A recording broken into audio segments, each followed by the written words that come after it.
Buenas, comment elle va? J'espère que la caméra ne bouge pas trop, que je ne suis pas trop floue.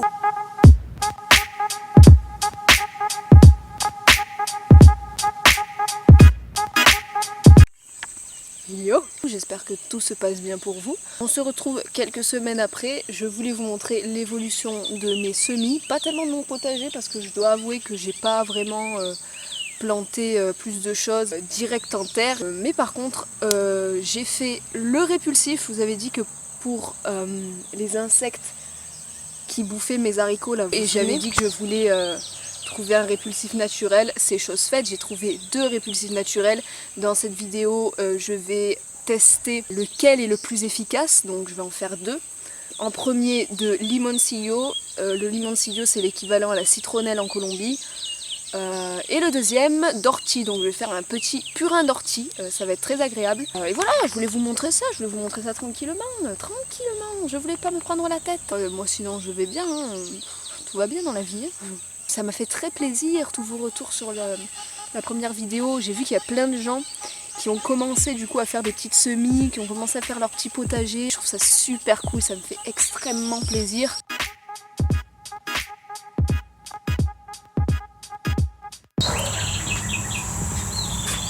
Ok, aujourd'hui, on va faire un petit répulsif naturel contre les petits moucherons, les petits insectes qui viennent bouffer mes feuilles d'haricots. Je me suis renseignée sur internet évidemment, hein, et apparemment l'ortie c'est un très bon répulsif. J'ai avec moi un seau de 27 kg, remplir la moitié du seau d'eau de pluie. Je vais couper grossièrement les feuilles à l'aide d'un petit ciseau. Je m'étais même munie de pince au cas où ça piquait encore, mais ça ne pique pas. On les met au fond du seau, on remplit à moitié le seau d'eau de pluie et voilà, votre répulsif est fait. Vous les hachez grossièrement, enfin vous les coupez grossièrement. Ça pique quand même. J'ai fait trop la belle et en fait ça pique quand même. Je me souviens, moi la première fois que j'ai touché une ortie, j'étais petite. Je savais pas du tout que ça existait, je savais pas ce que c'était la sensation, j'avais jamais touché ça. Je me souviens que je jouais au ping-pong chez des amis et ma balle de ping-pong, j'avais raté mon coup et elle était tombée dans des buissons. J'avais mis la main en gros dans des orties sans faire attention, sans m'en rendre compte parce que j'avais aucune idée de ce que c'était. Je me souviens que la partie de ping-pong du coup c'est mal terminé parce que j'ai fini par chialer à peu près 2h30. Alors là elles sont un peu mollasses parce que hier je les ai ramassées et très honnêtement je les ai laissées dans mon jardin sous la pluie. Ne faites pas ça. Voilà, je suis pas une personne très sérieuse comme... Ok. Si. Putain mais là je sais pas si j'ai réussi. Si on n'a pas de jardin, où ça peut se trouver l'ortie? Au bord de l'eau. Et si on est en quarantaine et qu'on peut pas sortir? En France, tu dois quand même trouver des magasins qui te vendent de l'ortie comme ça là. Comme ça, non, sèche. Sèche, bon ben... Je sais pas si ça va bien marcher le répulsif avec de l'ortie sèche. L'ortie en infusion, genre tisane, quand vous avez les premiers symptômes de grippe, genre les courbatures, etc. C'est très très bon. J'ai fait le test une fois, j'avais des sales courbatures. Évidemment l'ortie une fois qu'elle est cuisinée, etc. Elle ne pique plus du tout. Hein. Donc, je l'avais fait en infusion, je l'avais d'abord mixé je crois, et je l'avais bu en infusion et dans l'espace d'une demi-journée j'avais plus de courbatures.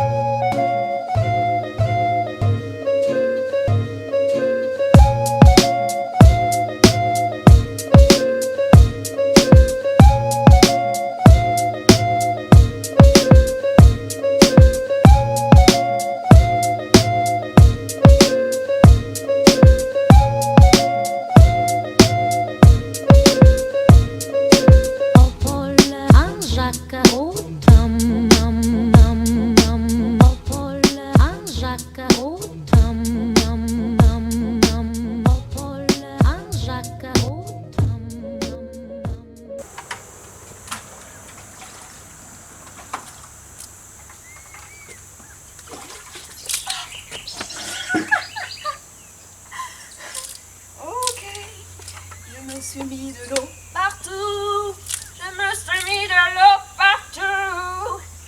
Yeah, j'en ai jusque dans le dirt. Ok, guys. Vous voulez faire des squats, vous?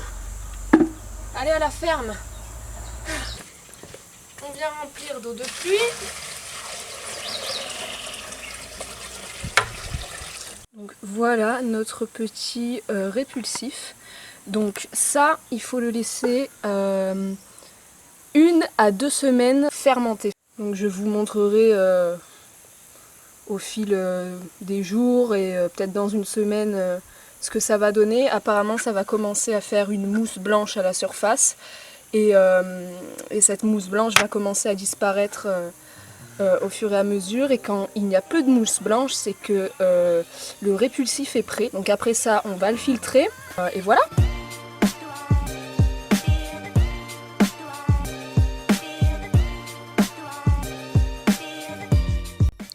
Le limoncillo, c'est l'équivalent de la citronnelle en Colombie. J'ai donc fait le second répulsif avec cette plante. Même processus que pour le purin d'ortie, j'en ai coupé quelques feuilles et je les ai laissées fermenter pendant 1 semaine avant de pouvoir l'utiliser. Et si vous ne l'utilisez pas comme répulsif, vous pouvez tout simplement le boire en infusion, en thé, c'est super bon. Aujourd'hui, c'est le jour de filtrer le limoncillo que j'ai derrière moi qui sent très très bon. J'ai pris une moustiquaire parce que j'ai rien d'autre. Là, c'est une bassine, donc une sauce que vous voulez. Et on va filtrer ça. C'est parti avec ma force de poisson. Voilà.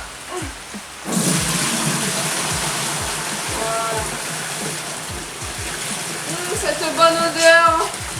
Ça sent vraiment bon, c'est Coco Chanel. Oh, oh, il y a des vieux. Oh, tu veux venir sentir? Non, pas. Vous voyez à quoi ça sert les bouteilles en plastique? À faire du recyclage, les amis. Donc, on va mettre ça là-dedans et puis plus tard, on ira asperger nos petits haricots. Mi nuevo perfume, non? El nuevo Lady Million. Lady Limoncillo. Voilà, madame. Tu es content? Moi aussi, je suis contente.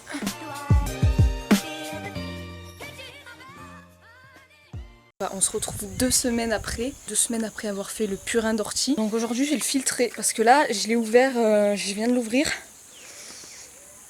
Et lui non plus, il sent pas bon.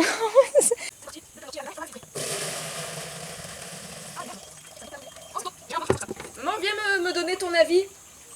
Si tu préfères l'odeur de citronnelle fermentée ou d'ortie fermentée. Ça quoi? Ça pue. Oh là là. Oui, mais ça pue. L'ortie, ça a vraiment une réputation, ça pue la mort.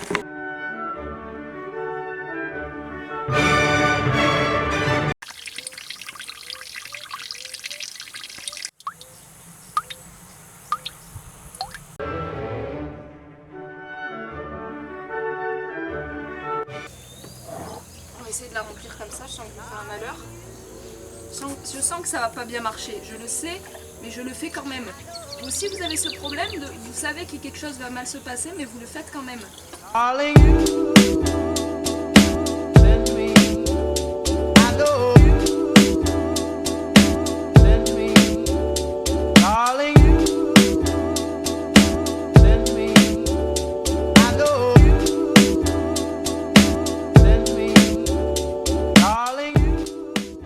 Une chose très importante aussi, le purin d'ortie, il ne faut jamais le mettre pur sur vos plants.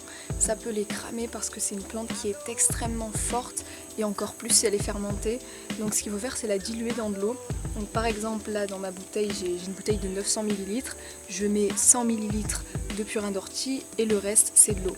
Si vous avez des plus grosses quantités, par exemple un seau de 10 litres, vous mettez 1 litre de purin d'ortie et 9 litres d'eau. Voilà. Au sens contraire, le limoncillo, j'ai pu le mettre pur et ça n'a pas cramé mes feuilles. Là, l'ortie, il faut faire très attention, il faut la diluer. Donc si en plus il faut la diluer, je pense que là, avec tout ce que j'ai derrière moi, je vais en avoir pour 4 ans quoi.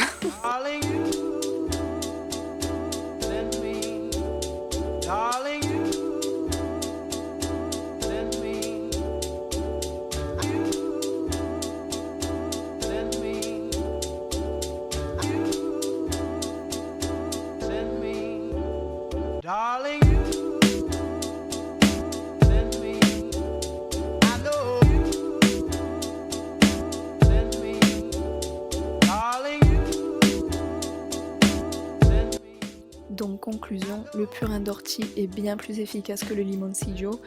Il y a encore quelques feuilles qui ont été mangées, mais je vois quand même une grande amélioration sur l'ensemble du plant. Il faut savoir aussi que le purin d'ortie, c'est un fertilisant. Donc non seulement il va protéger des insectes, mais en plus il va être plus fort à chaque fois que vous allez l'asperger. Donc ouais, entre le limoncillo et le purin d'ortie, moi ce que je recommanderais, c'est quand même le purin d'ortie. Vous voyez ce que je vois? Oui, et vous savez ce que c'est? C'est les petits poivrons qu'on a semés ensemble.